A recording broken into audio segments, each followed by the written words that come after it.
ఎన్ని కిలోమీటర్లు? 1069 కిలోమీటర్లు. సరిగ్గా ఎప్పుడు ప్రారంభించాం? సంవత్సరం కూడా కాల, 4 నెలల క్రితం ప్రారంభిస్తే ఈ రోజున 1069 కిలోమీటర్ల పనులకి శ్రీకారం చుట్టాం. అంటే ఈ టెండర్స్ కూడా ఏదో ఇప్పుడు టెండర్స్ కూడా కాల్ ఫర్ చేశాం. ఇంకో వారం రోజుల్లో పనులు ప్రారంభమవుతాయి. ఏదో మాట్లాడి చెప్పి వెళ్ళిపోవటం కాదు, వారం రోజుల్లో పనులు ప్రారంభమవుతాయి.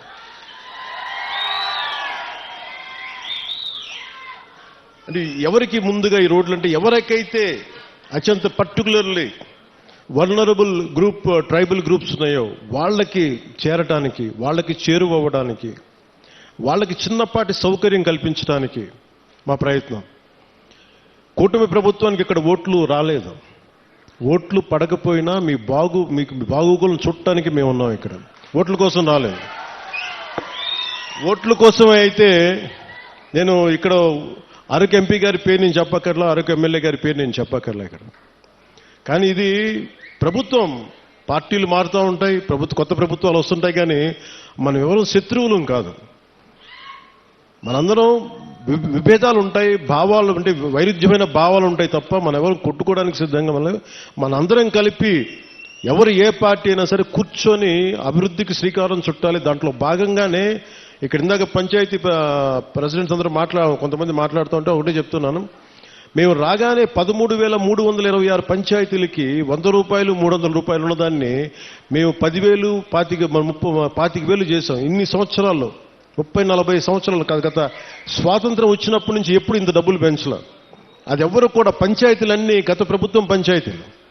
కానీ ఇవేమీ ఆలోచించకుండా ప్రజలు బాగుండాలి అనే ఒక ఏకైక సదుద్దేశంతో మేము ఈ రోజున ఈ పథకానికి శ్రీకారం చుట్టాం. దీనికి మనకున్న ఇట్లాంటి పర్టికులర్లీ వల్నరబుల్ గ్రూప్ ట్రైబ్స్ అంటే ఇది చాలా తక్కువ సంఖ్యా బలంలో ఉన్న మన గిరిజన తెగలు. ఇవి మన రాష్ట్రం మొత్తం మీద 1117 782 ఈ పర్టికులర్ వల్నరబుల్ ట్రైబల్ గ్రూప్స్ ఉంటాయి, గ్రామాలు ఉంటే ఇప్పటి వరకు కేవలం 2605 వాటికి గ్రామాలకు మట్టుకే రోడ్లు ఉన్నాయి, దాదాపు కొంచెం కనెక్టివిటీ. కానీ 1177 ఆవాసాలకు మటుకు ఇంకా రోడ్స్ కనెక్టివిటీ లేదు. సో వాటిని తీర్చడానికి, ఆ రోడ్లు కనెక్టివిటీని పెంచడానికి అడవి తల్లి బాట కార్యక్రమం కింద ఇప్పుడు మనం చేపట్టబోయే కార్యక్రమంలో 24-25కి 601 PVTG particularly vulnerable tribal groups ఆవాసాలకి 1069 కిలోమీటర్ల రోడ్లు కనెక్టివిటీని అందించడానికి 1005 కోట్లతోటి పనులు మంజూరు చేశాం. మిగిలిన ఇంకొక 576 ఆవాసాలకి రోడ్లు కనెక్టివిటీ వచ్చే కాలంలోనే, సమీప కాలంలోనే దశల వారీగా మేము అభివృద్ధి చేపడతాం. అలాగే 2000 దీంట్లో 1000 కోట్లు ఎలా వచ్చినాయి అంటే, ఒకటి రాష్ట్ర ప్రభుత్వం నుంచి 49 crores 49 కోట్లు గ్రాంట్ అయితే, మనకి ఎన్ఆర్జీఎస్ కింద జాతీయ ఉపాధి హామీ పథకం కింద దాదాపు మనం 400 కోట్ల రూపాయలు మన జాతీయ ఉపాధి హామీ పథకం కింద మనం దీన్ని ఖర్చు పెడుతున్నాం ఈ రోడ్లకి. అలాగే పిఎం జన్మన్ కింద 555.61 కోట్లతోటి 206 రోడ్లకి 239 ప్రైవేట్ మన ప్రిమిటివ్ వల్నరబుల్ ట్రైబల్ గ్రూప్స్తో పాటు ఇంకొక 206 రోడ్ల ద్వారా 612.72 కిలోమీటర్లకు పొడవున్న 206 రోడ్ల ద్వారా 555.61 కోట్లతోటి మంజూరు చేశాం. ఇది మీకు ఇందాక చెప్పినట్టుగానే డబ్బులు ఎక్కడ ఖర్చు పెట్టాలి, ఎక్కడ ఖర్చు పెట్టకూడదన్న ఒక బాధ్యతతోటి కుటుంబ ప్రభుత్వం చాలా బాధ్యతగా ఉంటుంది. 175 స్థానాలకి 164 స్థానాలు గెలుచుకోగలిగాం. 21 ఎంపీస్ని కొట్టగలిగామంటే మీరు మా మీద పెట్టిన నమ్మకం. మీ నమ్మకాన్ని మేము అమ్ము చేయకూడదని చెప్పి ఈ రోజున ఓట్లు వెయ్యని అల్లూరు సీతారామరాజు జిల్లాలో ఓట్లు పడని మనకి పార్వతీపురం మన్యం ప్రాంతంలో మేము తిరిగి రోడ్లు ఎందుకు వేస్తున్నామంటే, మాకు తనా మనా భేదం లేదు, మీరు ఓటు బ్యాంకా కాదా అనే కాదు, మీరు మా వాళ్ళ కాదా, మా గుండెల్లో పెట్టుకుంటాము.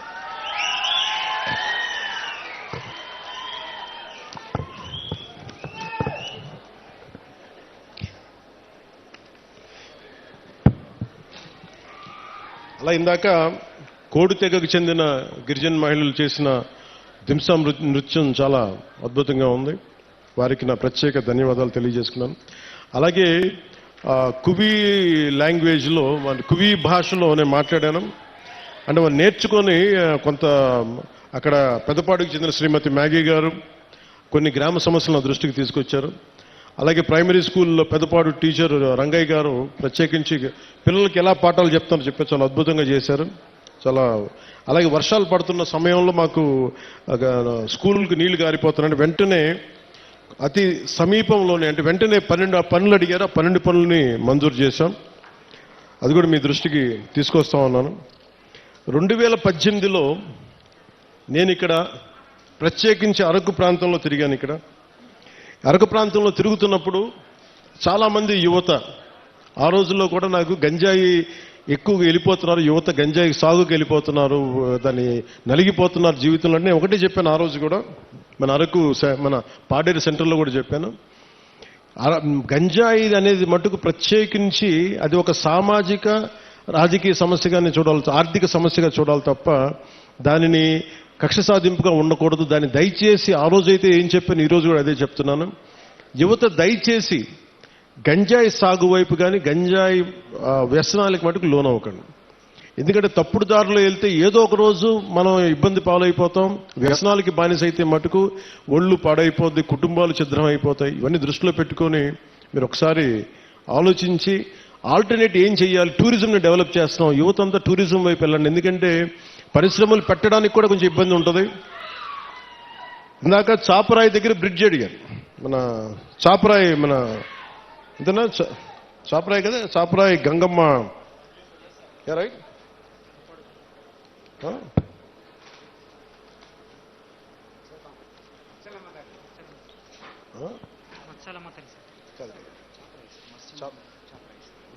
చాపరాయి దగ్గర బ్రిడ్జ్ అడిగారు. మిగతా గ్రామాలకు వెళ్ళడానికి ఇబ్బందిగా ఉన్నాయనేది ఒకటి నేను మీకు ఈరోజు మాటిస్తున్నాను. ఆ బ్రిడ్జి ఎలా ఉండాలంటే పర్యావరణాన్ని ఇబ్బంది కలిగించకుండా, చూడటానికి కొండలు మధ్యలో ఏ అడ్డంకి లేకపోతే చాలా అందంగా ఉంటుంది విజిటర్స్కి రావడానికి కానీ టూరిజం కానీ.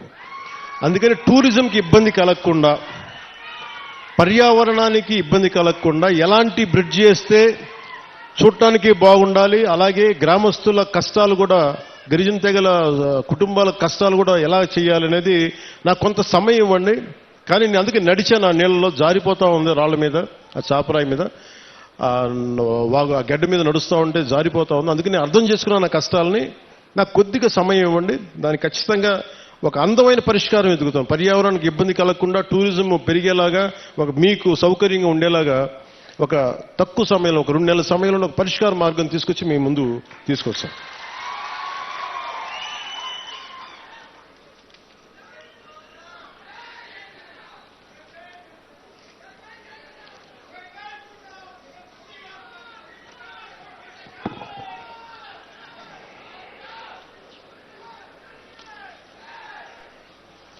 అంటే మనం ఒకసారి పెద్ద పనులు చేయడం వీటన్నిటికంటే కూడా చిన్న చిన్న కష్టాలు ఇంకొకరికి ఆనకపోవచ్చు. ఆ కష్టం, నా కష్టం కూడా ఎప్పుడు కష్టాలు. నేను ఒక గిరిజన గ్రామంలో ఉంటే, ఒక తాండాలో నేను పెరుగుతూ ఉంటే, నాకు నిజంగా నా సోదరుకో ఎవరికో ఒక చిన్నపాటి ఇబ్బంది వచ్చి నేను హాస్పిటల్కి తీసుకెళ్ళినప్పుడు రోడ్డు సౌకర్యం లేక డోలీ మీద తీసుకెళ్ళాలి అంటే ఎంత కష్టపడతామో, ఎంత ఇబ్బంది ఉంటుందో నేను అనుభవించకపోయినా కానీ నాకు ఆ కష్టం నేను మనుషుల్ని చూసి అర్థం చేసుకున్నాను. అందుకనే మనం రాగానే ముఖ్యమంత్రి చంద్రబాబు గారు దాదాపు 49 కోట్లు ఇస్తే వెంటనే మేము చేయగలిగింది ఏంటంటే, వెంటనే ఈ మన అనంతగిరి మండలంలో ఒక పర్టికులర్ గ్రామానికి వెళ్ళి అక్కడ సకాలంలో పొలంగూడ గ్రామానికి, మనకి శ్రీకాకుళం జిల్లా కొత్తూరు మండలం గొట్టుపల్లి నుండి పొలంగూడ గ్రామానికి నూతనంగా బీటీ రోడ్డు, కొత్తగా బీటీ రోడ్డు నిర్మాణం చేపడితే మొదటిసారి ఆ గిరిజన గ్రామంలో అంబులెన్స్ కూత వినిపించింది.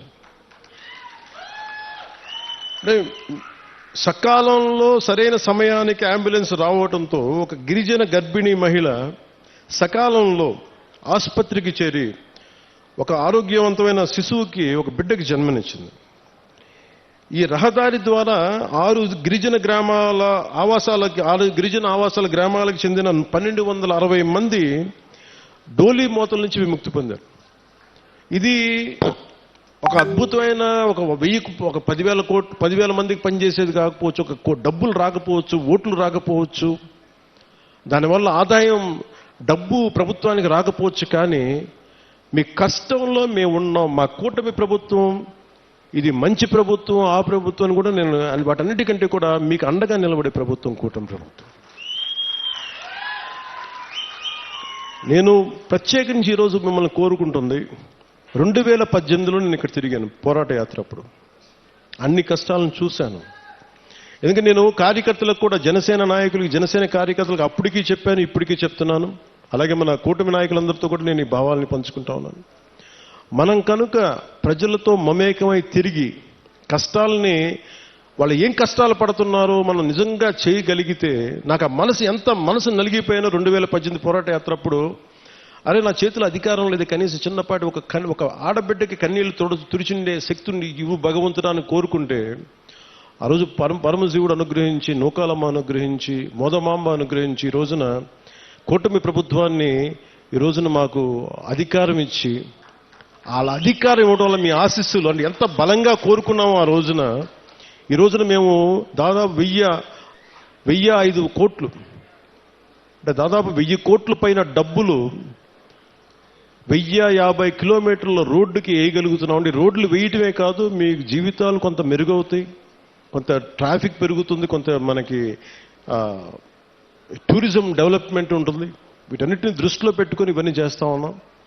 నేను ఈ రోజున ప్రత్యేకించి దారి పొడుగుతా చూస్తుంటే, ఇంత సుందరమైన అరకుని దేశం మొత్తం వచ్చేలాగా చేయాలి.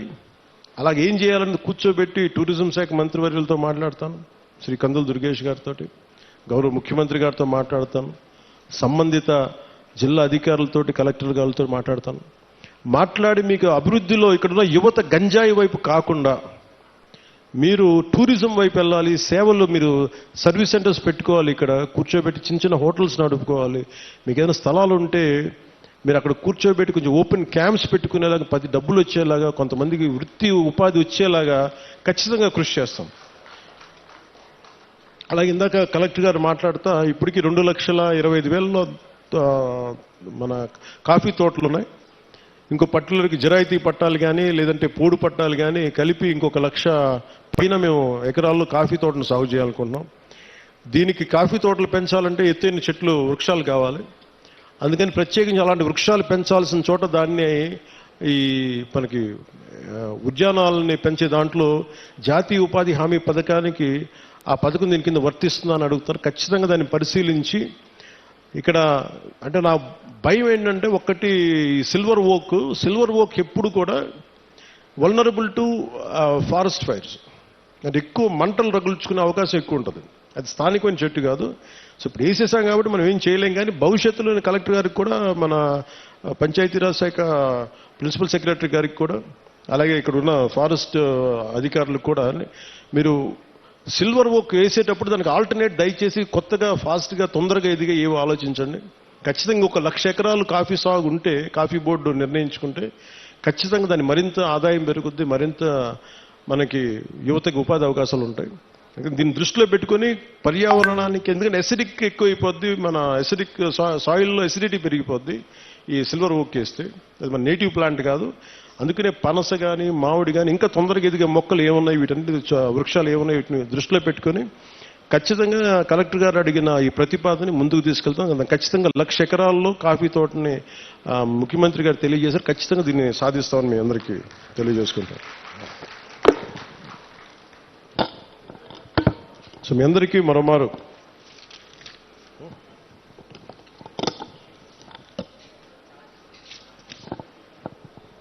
ఇంకా చేస్తారు, ఇంకా బస్తర్లోనూ ఇక్కడంతా ఇంకా మనకి చిల్లంగి అని చేస్తారంట.